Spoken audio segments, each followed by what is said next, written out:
Hey everyone, and welcome to a new episode of He's Not Wrong. I'm your host, Chad D. If you've ever wondered why some neighborhoods flood every time it rains, or why some blocks feel 10 degrees hotter than others just a few miles away, today's guest has spent his entire career answering exactly those questions and doing something about it. My guest is Dr. Sacoby Wilson, a professor in the Department of Global, Environmental, and Occupational Health and the Department of Epidemiology and Biostatistics at the University of Maryland College Park School of Public Health. He also directs the Health, Environmental, and Economic Justice Lab, where he and his team dig into the intersection of public health, frontline community, city planning, and extreme weather. Dr. Wilson has spent years showing how the map of environmental risk in this country lines up again and again with the map of race and income. Communities of color are more likely to live in neighborhoods with less tree coverage and more pavement, creating urban heat islands where surface temperatures can far exceed the air temperature just a few blocks away. Those same communities are more likely to flood thanks to a lack of green space to absorb water, and they're already paying a higher share of their income on energy bills, leaving little room to absorb what's coming next. And what's coming next is a big part of why I wanted to talk to Dr. Wilson.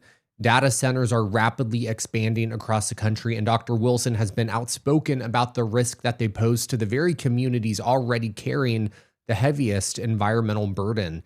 He recently wrote an op-ed for the Baltimore Sun, making the case that protecting Maryland's most vulnerable residents isn't just about equity. It's about making the whole state more resilient. Before we get started, I want to make sure that you know about a conference that Dr. Wilson is a part of hosting, the EJ 2076.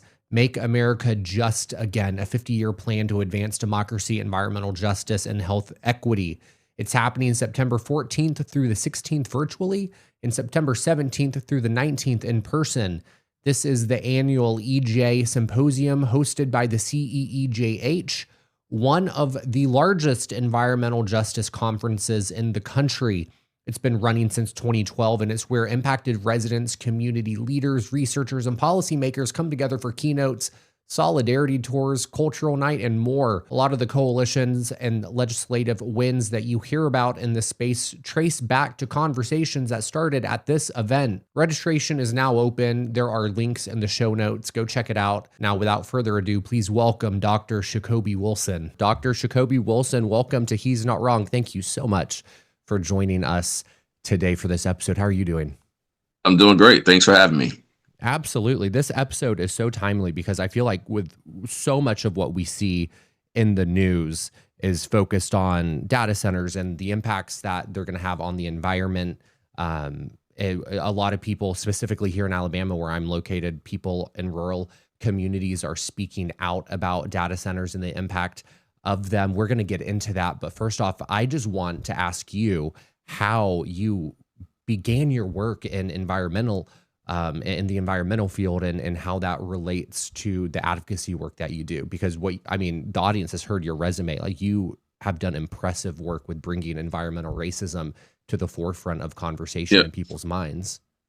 Yeah, no, thank you for that question. So I'm from Mississippi, so from Vicksburg, Mississippi. So growing up, I lived near, environmental like hazards or uses that, you wouldn't want to live by. A major highway, sewage treatment plant. My mom always reminded me, don't forget the landfill. So like we weren't like fence line, like right, because you have this term called fence line. We're right at the fence line of operation, but we're like, within half a mile of operation. So every morning on the bus, we would drive by these operations. And of course, with all the traffic, now where I'm in Vicksburg, it's not like being in DC with like all the traffic, but still you have a highway, by your house. Yeah. So, that kind of informs, why I do the work that I do. And then, I actually I went to Alabama Agricultural Mechanical University. Yeah. So, up in Lorman, in Huntsville. So was in environmental sciences, was doing like work in biology and ecotoxicology, which is really just looking at how chemicals can impact ecosystems, just to define it for everybody. Yeah. And so really got engaged and exposed to environmental issues and stuff like the Emmett, Alabama landfill issue, something I learned about as an undergrad, and just really got engaged in understanding like just how the environment can impact human health through various programs while at A&M. So that's part of the reason why I am where I am today. That is absolutely amazing. I'm so happy that you have experience in the South and in Alabama, because if anyone's going to come on here and talk about it, I'm happy it's you, because you understand Yeah, what people in Alabama are experiencing and have experienced. And one thing that I really want to lay out for everyone is a clear definition as to what environmental racism is. I feel like we need a level set and have a clear yeah, definition in this episode, because it's we like I said, we hear about data centers, we have all these topics that are discussed in the news, but they never actually talk about what it is that people are going through. They never talk about what's systemic that's keeping people sick or affecting people negatively. And so I feel like yeah. having this term defined is really important for the audience right now, because it might be their first time hearing about it. Yeah, so let me kind of to help level set. You have a term environmental justice, right? So they may Sure. not heard that term environmental justice. So that speaks scientifically, well, from a social movement part of it. You have some communities because of race class that tend to be overburdened by environmental hazards and locally wanted land uses. Like chemical plants, landfills, as I mentioned before. It could be large factories, coal-fired power plants, gas-fired power plants. So they have more of those uses, and they're disproportionately impacted by pollution. Think about health issues like asthma, heart disease, cancer because of those exposures. Scientifically, we're talking about having more of these hazards and being exposed to chemical mixtures that can impact respiration, that can impact your heart, that can impact brain development, that can impact reproduction, right? So Yeah. that's environmental justice. We always like to say it's a movement, and on a social movement, so it's about where we live, where we work, where we play, where we pray, where we learn. I'm from Mississippi. I said it fast. I'll slow it down. It's about where we live, where we work, where we play, where we pray, where we learn, right? Now, environmental racism is a term that's really about how some communities are targeted because of their race to host these types of uses. So classically, when you think about environmental justice, environmental racism, you look at like a lot of the oil and gas infrastructure, for example, from extraction to processing to transport to processing, whose communities tend to be overburdened. Not saying that it's only in black communities, but they tend to be overburdened. On average, you Yeah. have more of those facilities in these communities, right? And so they tend to be targeted because of their race. And as one of the leaders of the movement, Dr. Bullitt, says, some people have the complexion for protection, and some people don't, or they have more power to stop these facilities from being brought in, and some folks do not. That is so important about people having the power to have their voices heard, and stopping stopping companies and organizations, whoever, from coming in and bringing these dangerous facilities into communities in Alabama specifically. And I just got back from a content creator conference in DC, and so Okay. this is the like fifth day in a row where I've been talking about this topic specifically, and it's so important that people know this, about how in like Yeah. Alabama you have these rural communities Yep. that are often forgotten in a lot of ways. But back Yep. in 2010, the Secretary of State closed DMVs, so they Yep. can't access.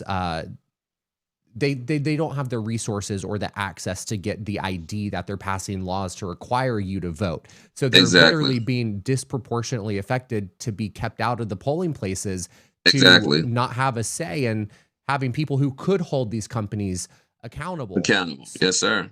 It's not a poll tax, but in one it's a type of old school poll tax. If so, Yes. anybody knows the history of the South and what poll taxes look like, and then your point about rural communities. Let me just slow down a little because I do talk fast. Let me just slow down a little bit. So you think about, to your point about rural communities.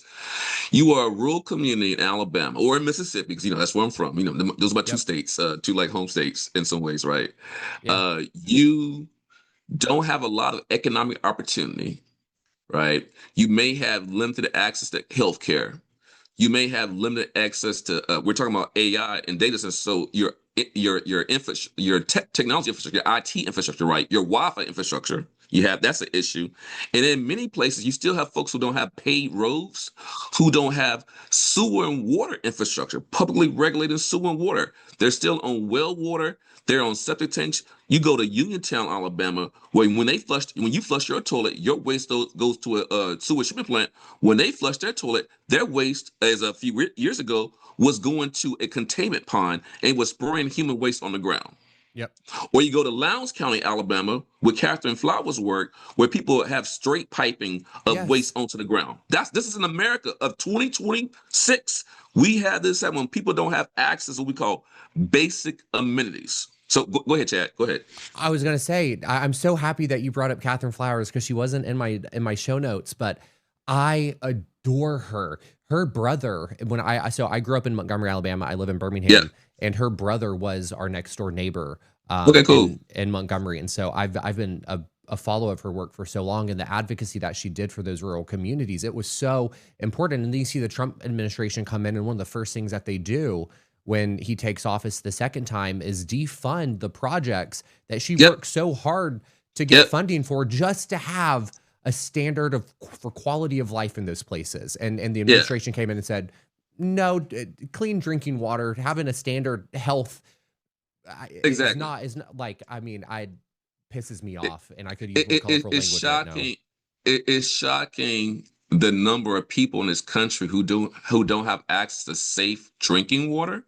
But a lot of that, you see that in the South, where you have extreme infrastructure disparities and extreme poverty, and its history to your earlier question of environmental racism. So in some of my work, I know we haven't talked about data centers yet, but in some of my We're work getting in there. North, We're getting there. yeah, some of my work in North Carolina, I worked with a group called the West End Revitalization Association as a grad student at UNC Chapel Hill. And it's a similar issue where these folks had sewer and water lines that ran through their community, but they weren't connected. Right. So you have a big issue in this country. I know we talk a lot about the Flint water crisis. You look at Jackson, Mississippi with the water crisis a few years ago, right? You have these water crises across the country, but we have a big issue with infrastructure in urban areas, sewer and water infrastructure in rural areas. I'm working in a community in Nanjamoy, Maryland. This is another, and I'm kind of connecting the dots for the audience. Many communities I'm talking about are historic kind of Black communities. In many cases, you think about freedmen's communities. After slavery, you had the freedmen settlements. Nanjamoy, they're another community that they don't have sewer and water, and then you have people who are using porta potties. So this is happening in this country today. So in rural communities, semi-urban communities across the country, where folks do not have sewer and water, folks do not have access to healthcare infrastructure, folks getting emergency services. It was going to take 30 minutes to get an ambulance to come to your home if you have a heart attack, right? Not worse than that in some places here in Alabama. They're closing rural hospitals at such high rates that if you have a heart attack for something that should be preventable or treatable, depending Yep. on when it happens, it's now a death sentence for some people because they can't make it to a hospital in the amount of time that they need to in order to receive life-saving care. That is So how bad it is in some parts of Alabama. so you have a heart attack. You may not make it because the ambulance has to get to the nearest hospital. It may take you an hour and a half to get there. Yes. You have a stroke, right? You have some type of adverse health event. Under normal conditions, if you have the access to the healthcare infrastructure, they can save your life. So basically, we're not with these rollbacks, with the shutting down of these hospitals, with the fact that people don't have access to care. These are death sentences that we're giving Yes. folks. And it doesn't have to be that way. That's one thing I covered on this podcast a few episodes ago. It's like these things that we have the data, we have the science for, we have the resources to ensure that people have a standard quality of healthcare, and they're just not they're not doing what they need to do to protect the people. And at that point, the lack of policy is I mean, it's a death sentence, like you said, but they're actively saying, you know what, no, you deserve to die. You deserve to die. It's like, we talk a lot about, the haves and have-nots in the country, right? And we have some baked in, you kind of like inequities when it comes to, again, as we're saying, for infrastructure resources. But then some of this is even it's so deliberate when you are reducing funding, when you're shutting down hospitals, when you are taking away funding for projects to give people access to life-saving water, right? You need clean air. You need clean water. You have folks in Alabama and many other rural communities that for decades, they never had clean water. No. That is a major issue of environmental justice. And it provides the foundation for why, when you think about this discussion around data centers, if you already have communities who've been left behind, you already have communities who've been dumped on, maybe they have a lot of, polluters that are already Yeah. there, right? Why would you bring in operation to add additional burden if they're not going to help be a good neighbor and a good steward? So why would you add an operation that, may, if they're using, gas turbines as their primary fuel source, right? You're burning, gas. That means you're producing combustion Mm-hmm. byproducts like particulate matter. For everybody, the audience, that's like dust in the air. So the particles are so small they can get into your bloodstream. Yeah. They can impact your brain development, right? They can get in your lung sacs. If you have asthma, it can make your asthma worse, get your asthma attack. If you're older, it can make you more at risk of health issues. If you're a kid, 'cause, kids, if they're outside playing, not online inside all the time, right? They're outside playing. Kids breathe in more air Yeah. per kilogram body weight compared to adults. So they're outside playing. You're near these pollution sources. They've been exposed to more pollution, right? So we have to really think about, like, with data centers, the air quality impacts if you're using gas turbines or if you have backup generators. One of the backup generators that are being used on these facilities are diesel generators. Y'all know what happens when you're driving on the road and someone has one of those big trucks and they're Yes. burning diesel, right? What they call it, burning coal, or what they like start revving up and then boom boom, they zoom zoom zoom, and all Yes. the plume, and you don't have you forgot all my vents open, and then your vents open, right? You get all that smoke in your car. That's also some of the same when you combust, whether it be gas, whether it be diesel, you get particulate matter, right? You get nitrogen dioxides, you get sulfur dioxides. No, these are like big names, right? But basically, I'm saying, y'all, you get air pollutants that you're exposed to them, cause asthma attacks, can cause stroke, can cause heart disease, can impact development of, if you're a pregnant woman, can impact the development of the fetus, in your womb. If someone has underlying health issues, right, it can make those health issues worse. Most of these pollutants also can cause cancer. Yeah. I mean, Yeah. yeah, that's just on the air pollution side of things. Yeah, So I'm glad you talk about the adverse health effects that these data centers can have on communities. One thing that I try to do as they're proposing these data centers here in Alabama, I'm trying to point to other places that have had them set up and showing the impacts that it's having on their local communities to show yeah, Alabama like these aren't theories that we have proof, we have practical things that we yeah, can look at to show what you will be living with if this data center is built and operates in your backyard. And so I'm happy that you brought all of that up because I want to yeah, use Boxtown, yeah, Tennessee as the yep, example. And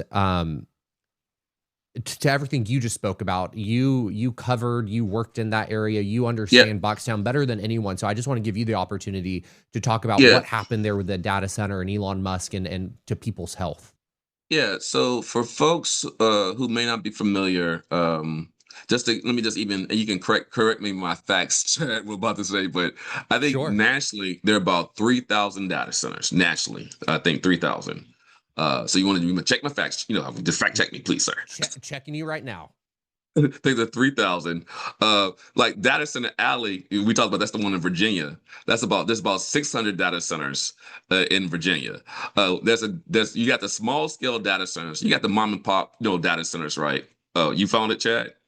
Yeah. So it's now approximately upwards of 4,500. So Oh, okay. there's I'm been sorry, more. y'all. So So 4,500 data centers now. So 4,500 data centers. So they're expanding across the country. But then you look at you got like this hot super concentration data centers in Virginia. We call it Data Center Alley, and then you come to Boxtown in Memphis. So in Memphis you have Boxtown is a historic African American community. Again, I use that term Freedmen's community again. yeah. It's in Shelby County and in Memphis. And so it's an unincorporated community too. When I use the term unincorporated, I use the term where, so for those of you who don't know what unincorporated means, there's no town council, there's no mayor, right? You really don't have political representation. When it comes to like your political representation, it's your county, okay? But in Boxtown, a Elon Musk was able to build one of his data centers, the Colossus data center in Boxtown. They have, I think, about 35 gas turbines that are being used to power the facility. And so again, when you burn gas, you get a lot of the particulate matter, as I talked before, nitrogen dioxide, you get voltage-getting compounds. We've been able to show high levels of PM, particulate matter, PM 2.5 specifically. So that means that's 2.5 microns.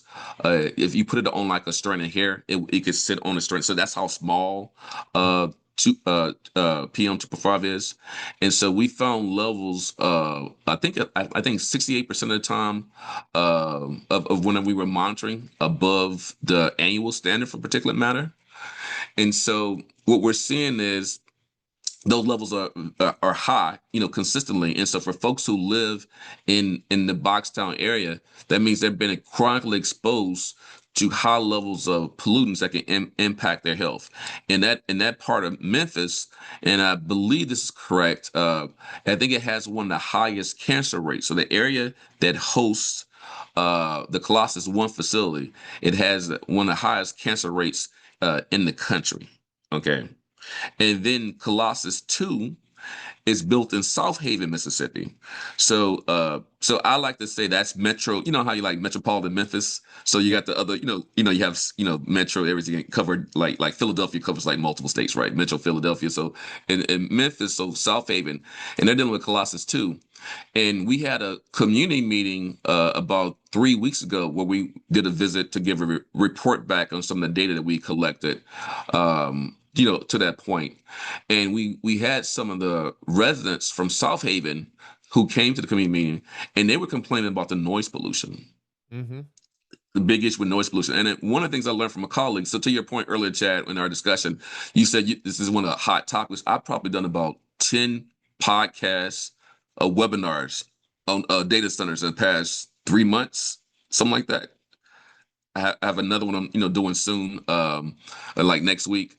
But one discussion I had recently, and it's not my area, one of the issues with the noise pollution, even if you have barriers put up to block the noise pollution, you have to have the right type of barrier, the right type of material for the right type of noise. So you have low frequency sounds are problematic at night. So even if you have a physical barrier, that's not gonna prevent the noise pollution exposure because it's low frequency.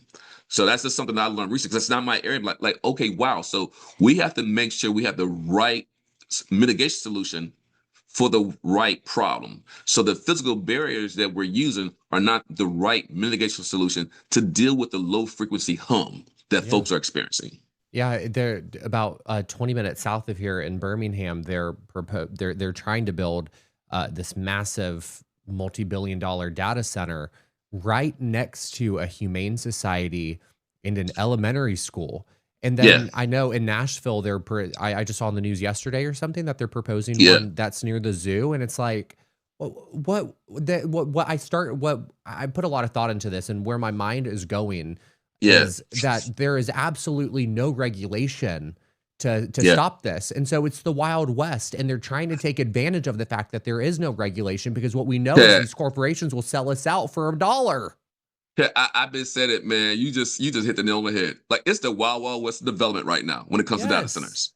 You really need, I think you need federal regulations to kind of create bounds for it. And let me say this. I'm not, because, for those who are listening, I'm Gen X, right? So I remember the internet was like 1993, 1994. Like, what's this new thing? Going to A&M, you had that one computer in the lab with it had internet, and it was like so cool. It's so new, right? And so technology is great. We're like, this is like part of this, I'm like Industrial Revolution 2.0 or 3.0. Technology is great. And I'm not saying that advancements in technology are a problem, but, there are concerns with AI as it relates to, algorithm bias, right? folks are concerned about Yeah. that. Folks are concerned about 1984 and the monitoring state, security state. We are kind of already in there and how it can be abused, right? Folks are concerned about generative AI and how it's being used and so like the extractive economy, that part, and then also the benefits of AI as technology for everybody. So as the internet's here, internet's here, and we've adopted, and it's been very good for society. AI has potential to have some be useful for society. Now you're seeing a lot of young people, Gen Z, Gen A people, who are really against AI, and you've seen this on the news, right? Yeah. Yeah. But we have to make sure that we're doing things the right way. So this transitions back to the data center. So I talked about the air pollution issues. I talked about some of the noise pollution issues. I was in a meeting recently, Chad, in Charles County, Maryland. There's a lot of debate and discussion about data centers. I was in a meeting, this week, and people were really concerned about how it's going to impact their families, how it's going to impact their kids. I talked about Nanjamore, so that Nanjamore community I mentioned earlier. That's in Charles County. They're really concerned about water quality. You got people who they're already having issues with their wells. One person mentioned Yeah. they're already digging a well. They have to go deeper. So what does it mean for that aquifer if it's going to be shared water between those data centers and the residents? What does it mean for folks who already have water quality issues? Think about the thermal pollution. You think about the fact that you may be recycling gray water. What that means is when if it gets discharged, if it's not a closed system, right? So they're keeping the water in a closed system. So you got the option between, are you going to cool the servers, the chips using AC, or are you going to cool it with water? Either way, someone's impacted, right? Whether it be the water, the aquifer, the groundwater issues. If you're using air conditioning, okay, are you using your own power? You have your own grid, right? Or you using gas turbines? And Are what you we're using seeing renewables? and what we're seeing in a place like Alabama is they don't have their own grids. They're being subsidized from the major utility companies, which is going to put a burden even more on people who already cannot afford their power bills. Exactly. So that was one of the big issues that came up in Charles County. Yeah, I've heard story after story about people concerned about as a ratepayer. I believe the stat is, and you can correct me on this fact, Yeah. $10 to $15 per month increase for folks in the state of Maryland. I think it's in the state of Maryland when it comes to their energy bill. I believe in Virginia, they said that 40% of the energy demand, I think either last year or this year, came from data centers. Yeah. 40%. Yes. I read that this 40%. week. Yeah, so you have that. So good. So you think about, if you're going back to the earlier point about, like poverty, not having access to infrastructure, not having access to, so not having access to infrastructure. If you have folks who are already poor and live in these areas where you have a proposed data center, and to your point, you got people already having to choose between, am I paying for my medicine? Am I paying for my food? I'm gonna be paying for my energy bill. Folks are already dealing with energy poverty issues. So Yes. as ratepayers, Yes. why are we subsidizing? We should not be. Let me just like this is maybe a different kind of comparison. In the same way, people should be up in arms what major sports stadiums, and you have the taxpayers paying for. Like, no, why should I pay for you to build out your stadium? Yeah. You should pay for that. In Exactly. the same way, if you want to come into the community as a data center, you should pay for your own grid. You should be using renewables. Think about this fact, Chad, and just the listeners. So you talk about AI, all the technology of tomorrow, right? But we're using the power of yesterday, right? With technology of today and tomorrow. But you're using coal fire. If you're on our grid, right? And that grid, they have a coal-fired power plant. The technology of the 21st, 22nd century, the technology of the Jetsons. That's used for those who know the cartoon Jetsons, right? I'm aging myself, right? And y'all can get this comparison. For those who are Gen X or older, we talk about technology of the Jetsons, but using when it comes to AI, but we're using for our power, we're using the Flintstones power source. That's Y'all get my point. perfect. Yes. Yes. That is perfect. It's insane. And one thing that we've talked about a lot, not specifically on the podcast, but on the social media handles that has Yes, sir. reached hundreds of thousands of people in the South, has to do with the fact that, like, say, Alabama Power, right? They have not been audited since 1980.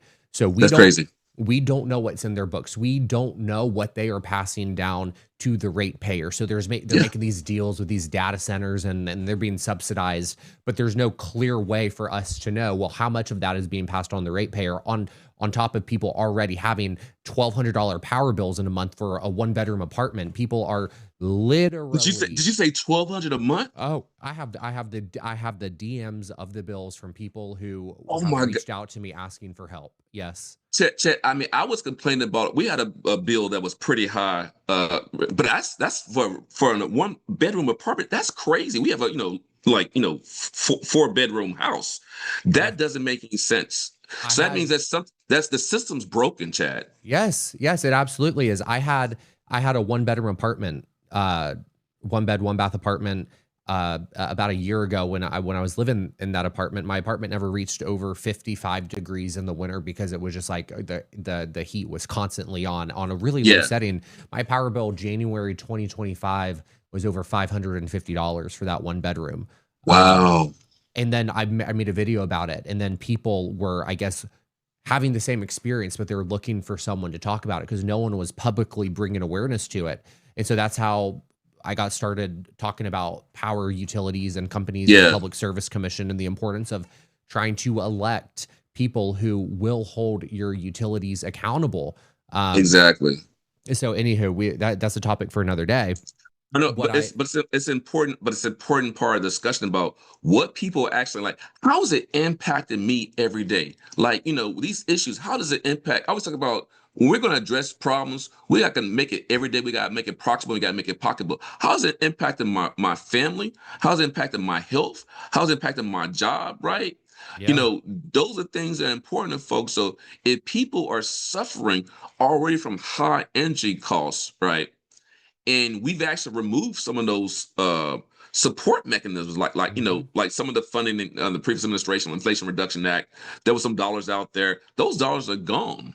Yeah. So what are Yeah. we going to do? So as a taxpayer, why don't you subsidize me? Don't subsidize a company that's going to making Yep. billions. You should Yep. be subsidizing the people. I mean, it's so that's also part of the problem. Like this system's been flipped. We have given we're not focused enough on the people who are struggling. We're not focused on the people who we know who need support. We're not listening to people. And let's say this, y'all. I'm not saying that I'm against technology, and folks are not against opportunity, but making sure we have the opportunity not just for jobs and growth, but the opportunities to make sure I can take care of my kid, my mother, my sick family member. That I don't have to choose between going being in an environment where I have a data center and they're using our water, and then I don't have water to feed my baby because my baby needs Yes. formula. Yes, 110%. You're not wrong about that. One thing I want to ask you about though is we know that there are supposed to be at the federal level regulations on the gases and the environmental impact that these data centers are having, but we're seeing that none of them are being enforced, and actually the agencies that are supposed to be enforcing them are being gutted. I want you to speak to the regulatory environment in Yes, which sir. these facilities are supposed to be operating in, but are bypassing and being able to just like wreak havoc on our environment. Can you speak to that a little bit? Yeah, I think with the current administration, that's been a major framing right. We want to make it easier for businesses to do business. So you've had a streamlining of permitting processes. You're asking to call the National Environmental Policy Act, that's supposed to, if you have a facility that may have environmental impacts, to say this in a simple way, that you're supposed to do an environmental impact assessment. But a lot of those things have been kind of rolled back. There's been a lot of fast tracking of facilities for growth and development at the federal EPA. There's been rollbacks of the Clean Air Act. There's been rollbacks of various standards that just make it harder for regular folks, everyday people, to be protected from pollution. So when you have so you have the combination of the rollbacks of federal regulations and the gutting to your point, of the workers, the staff, the workforce, then in many ways you have nobody at the wheel at the federal level. I mean, that's one way to frame it. And then when you come down the state local level, then you have to lean in more at the state level to see legislation passed. And there's no active legislation being passed in the state to provide those protections. So, for example, in the state of Virginia, and you can look at this up, just correct me on this. I believe this past session they had about 76 bills on data centers. Okay. Um, and the state of either 46 or 76. I know there's a big difference between 46 and 76. So please check my numbers on data centers. And they have a lot of data centers too. Now, in the state of Maryland, there were several bills on data centers in our session. So you have at the state level, trying to have some protections, making sure the data centers have their own grid, that they're not being subsidized, that the ratepayer protections, like affordability has been a big issue in discussions in the state of Maryland around data centers, energy affordability in general, but making sure data centers do not, add to the affordability issue. Hmm. So you have that point. So in Alabama, I'm not sure, is there any action happening No, to, yeah, no. yeah. So So just to give you your fact check, Virginia lawmakers considered 61 bills related to data 61 centers. bills. 15 were passed and sent to the governor, and then the remaining 46 are being held for the 2027 legislative session. And then And in so that 46 Alabama, came in. Yeah. yeah, Oh, yeah. in Alabama, we have there are no regulations, there are no bills being introduced. They were focusing on, in my opinion, the wrong things as they do this last legislative session, to the point where our Democratic lieutenant governor candidate Phil Ensler, who was a representative in the House, is one of the only candidates running for office who's speaking about data centers and the impact that they're going to have on rural communities and the people who are in the near vicinity of Yeah. a data center. And what he's calling for is a blanket moratorium This would be more. Yeah. on data centers until they can figure out the proper regulations to put into place. Because exactly what we said, he Yeah. is campaigning on this idea, on this fact that Alabama is trying to take advantage of this Wild West effect with data Yeah. centers. And so, yeah, it's the fact that we actually have no regulations or laws on the books for them. He's just calling for a blanket moratorium to put a stop on their production until we can get a handle Yeah. on them properly. I think that's a good approach. And so I talked about Charles County in Maryland. In Prince County, where I live in Maryland, we have a moratorium on data centers that led to a task force to develop a report on data centers. But in that task force report, they didn't talk about any environmental health issues. They didn't talk about air quality. They didn't talk about water quality impacts. They didn't talk about energy impacts on ratepayers. Why would they? The task force was like, hey, we want to make it sound like it's great because it's an Yeah. economic opportunity. And so we actually had to develop a counter report to the county's task force report, to say, hey, here are the things that you should be doing when it comes to data centers. You should have a commission to review any data center proposals. You should make sure that there's more focus on air quality impacts. That you have some things in there to protect ratepayers. That you more around mitigation. You have a strong. If you're going to have data centers, you have strong community benefits agreement to make sure you maximize the benefits for communities and you minimize the harm. One of the things that we also recommend is that if you're going to bring a data center in, it's if you have think about again AI. For those who love sci-fi, you old head, go back to old school folks. Terminator, right? I mean, that's like the bad side of it. Yeah. But so the Demolition Man, all these movies that talked about things that we're seeing now with Demolition Man or other movies like self-driving cars, good things. And we have some really great technology innovations, but the Terminator is a really bad example. That's Skynet. I don't want to scare people with the Skynet example, right? But we talk about all this futuristic technology, but we have to have the right. If it's so futuristic, it's supposed to be so great. Why are we using gas turbines? Why would we have backup diesel generators? Why are they going to be using our water? So you talk about so advanced, but really some of the approaches that are being used to build the data centers and how they're going to be, maintained, and operated, they're actually not advanced technologies. So that there's like this again, this is mismatch between the rhetoric and the narrative and the reality. Yeah. So if you have a data center coming to community, it should be a zero emission data center. It should be a closed system. They shouldn't be using the community's water. They should not be on the grid. They should have their own grid. And they have their own grid. They should be using renewables. They should be using solar and wind and geothermal, other approaches, and not using, pollution intensive, 19th century technologies that we use for, steamships, right? Yep. It's 2026.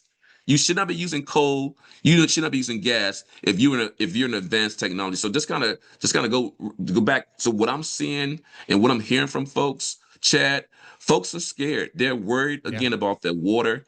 They're worried about their families. People are talking about they're worried about their ability to hunt and like just the ability to enjoy nature.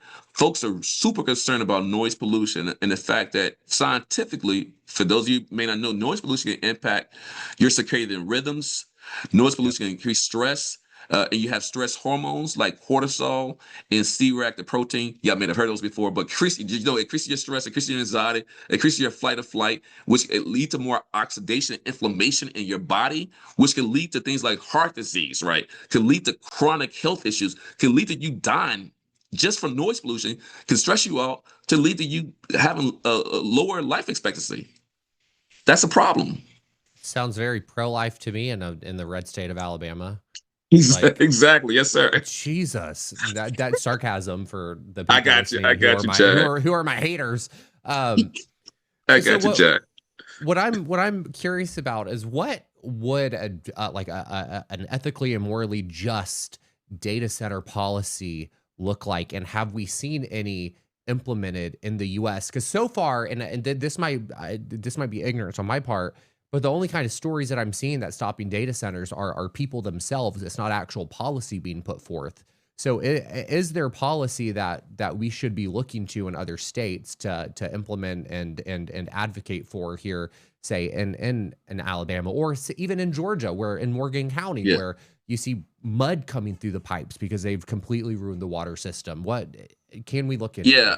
Yeah. I'm not as aware of, like great, sort of best practice policies that are out there. I know in many of the, at least in the Charles County, Princes County examples I provided earlier, Yep. we've talked about, and also I'll go back to Memphis real quickly too. We talked about, maybe you need to have like a data center ordinance, which talked about the setback distances, the buffer zones. In the Charles County discussion of the other night, there were folks talked about buffers and setbacks, but it was said, oh, we're gonna have a 500-foot buffer. But because of noise pollution, like that, the hum, people could hear the hum a mile, and somebody said 5 miles away. So that's not Yeah. gonna be enough, right? If you're gonna deal with a low frequency, you have to have a different physical barrier to deal with the low frequency. I'm gonna call it the hum again for everybody who's out there, right? So, but I would say, some of the approaches you can take is to make sure you have data centers, some type of data center language, to protect the people built into the comprehensive plans and the master plan. So don't let them change your zoning for data centers. If you want to really protect yourselves, like, your comprehensive plan is very important. Like, what's the plan for your community? It should be protecting your safety, health, and welfare, and having language about data centers or any other type of development that could have adverse effects on the environment and human health. That's a place to start, right? I would also say that addressing issues around energy affordability is another place to start. And I think there's been some laws they're trying to pass in Maryland, also Virginia, around that. Yep. I think in our region, PJM is like the regional utility group, really more guidance and more accountability from PJM and how data centers are being brought into wherever your regional utility space. I was in a conversation recently, and some folks made an interesting argument about, the benefits of AI and data centers from an infrastructure perspective. Yeah. They stated that, you should look at data centers as the value proposition of how they can come in and upgrade your infrastructure. So you may be in a rural community that has a rural utility where you have issues with lines are old, the infrastructure is not up to date, and so that data center could be a resource that could help improve that. I think it's a good thing, but but what are the costs that come along with that? Yep. So they are updating your infrastructure, right? they cannot be impacting your water quality. They cannot be impacting your air quality. Okay. Yeah. It sounds like from what you just laid out that it sounds so redundant to say get out and vote, but genuinely Yeah. vote No. for your local commissions and city council to make sure that your county has regulations on zoning. That's one thing Yep. in Birmingham and Yep. Montgomery and in rural counties in Alabama, that they're allowing these things to happen, and these people are showing up to town meetings, and the town is saying, you know what? We actually have no jurisdiction over the zoning. So therefore, so it sounds like it needs to be a full court press. Like, make sure that you are informed on your local races, your state races of electing senators and congressmen Yep. who are talking about this, to make sure that every level of government is covered from a policy standpoint. Exactly. So you didn't so ask them, where do they stand on data centers? What's their plan for data centers, right?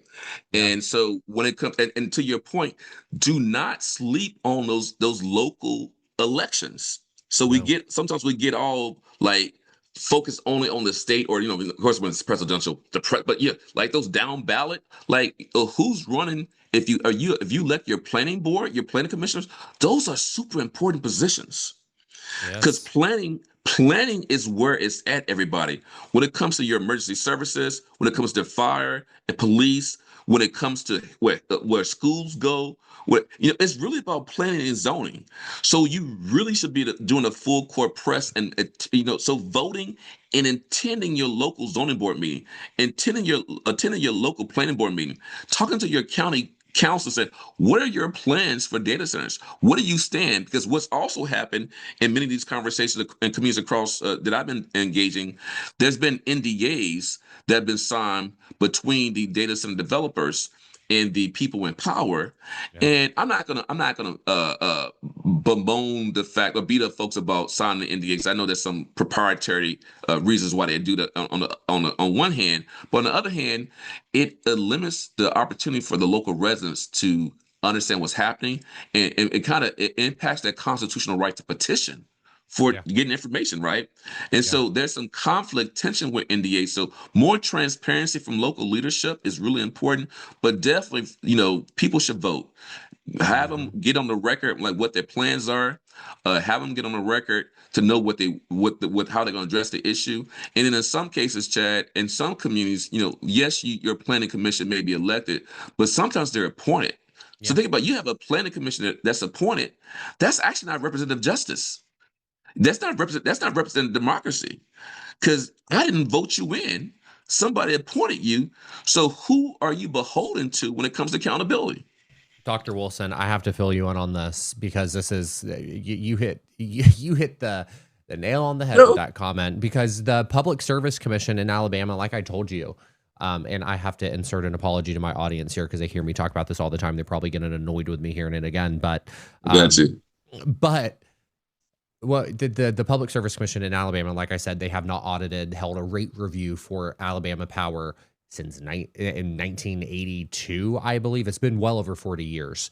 And Yeah. so we're doing a lot of advocacy in the fall on that fact, on Alabama Yeah. Power, on the rate review, on the importance of the Public Service Commission.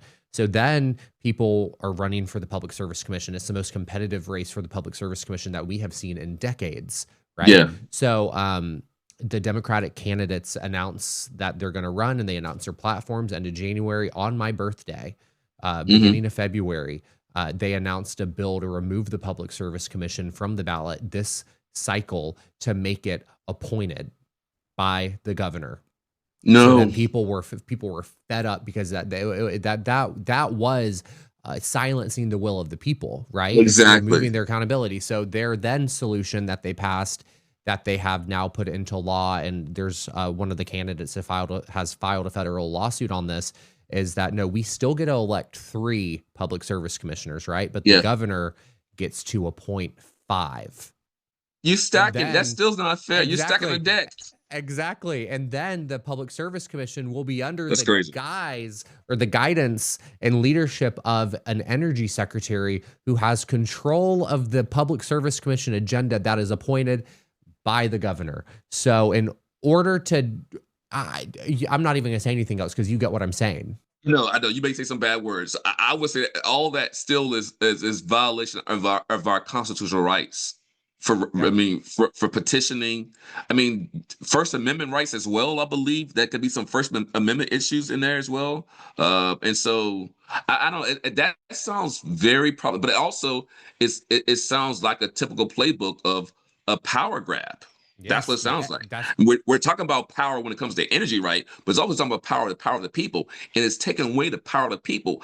Why would I let you vote for you if you're gonna set up something where you basically creating like a I don't know, I'm not saying oligarchy, but that type of power that's residing in one or two people. That's not how exactly. democracy works. Exactly, exactly. The energy utilities are so angry that their handpicked people aren't going to be on the commission, and that the people had the power, and it truly was a power grab. They were silencing the will of the people, and they're trying to stay in power. And this is a classic move that you see take place in places like Alabama to ensure that these corporations can continue to have a guaranteed profit every year. Alabama Power is a part of the Southern Company, which is Yep. Mississippi, Georgia, Alabama. We are 16% of their customer base, but we account for, I believe, up to 34% of their profit. So it makes, when you look at it that way, it makes sense why they'd go to do all Uh, these lengths to try to silence the will of the people. yeah, we want to make sure that we need y'all to keep. Sorry, we need y'all to keep subsidizing us, basically. That's what's happening. So, and that gets back to my point about the haves and have-nots. So, yeah, the haves are these corporations, and then Yeah. treating the residents of Alabama as have-nots. But again, to your earlier point about voting, people have power. You have to vote for. You have, and this is the thing: when you vote, I always say the make the marks work, it takes work. Voting is only one part of it. After you vote, you also have to show up the next day. I've got you in now. What are you going to do the next Yeah. week, the next month, right? To hold folks accountable.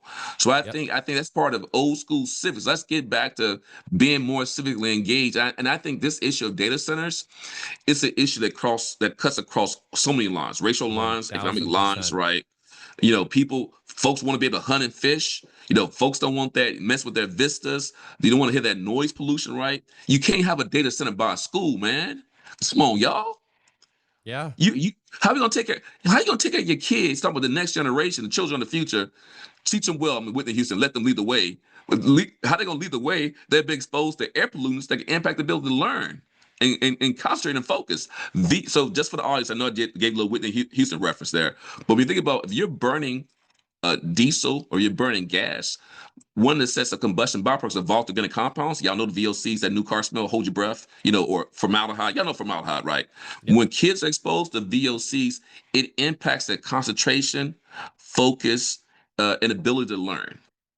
So you cannot put these operations by children.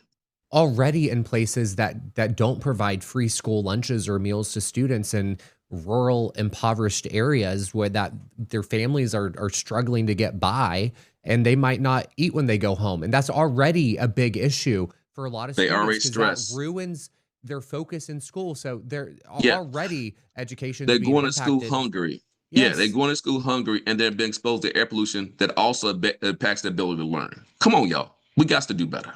it's I'm just, awful. I'm just saying. Just saying. It's awful. Yeah. What? So we're rounding out the episode. What is one thing that you want the audience to take away and that they can do today to push back against what we see happening with these data centers across the country? I think you gotta show up and show out when it comes to voting, right? Show up at the polls and vote.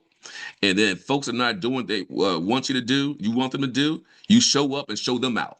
That's what you got to do. Either so you Yep. got to vote. I mean, your vote counts. When you don't vote, it counts. When you do vote, it counts. Okay, Yeah. so folks have to vote.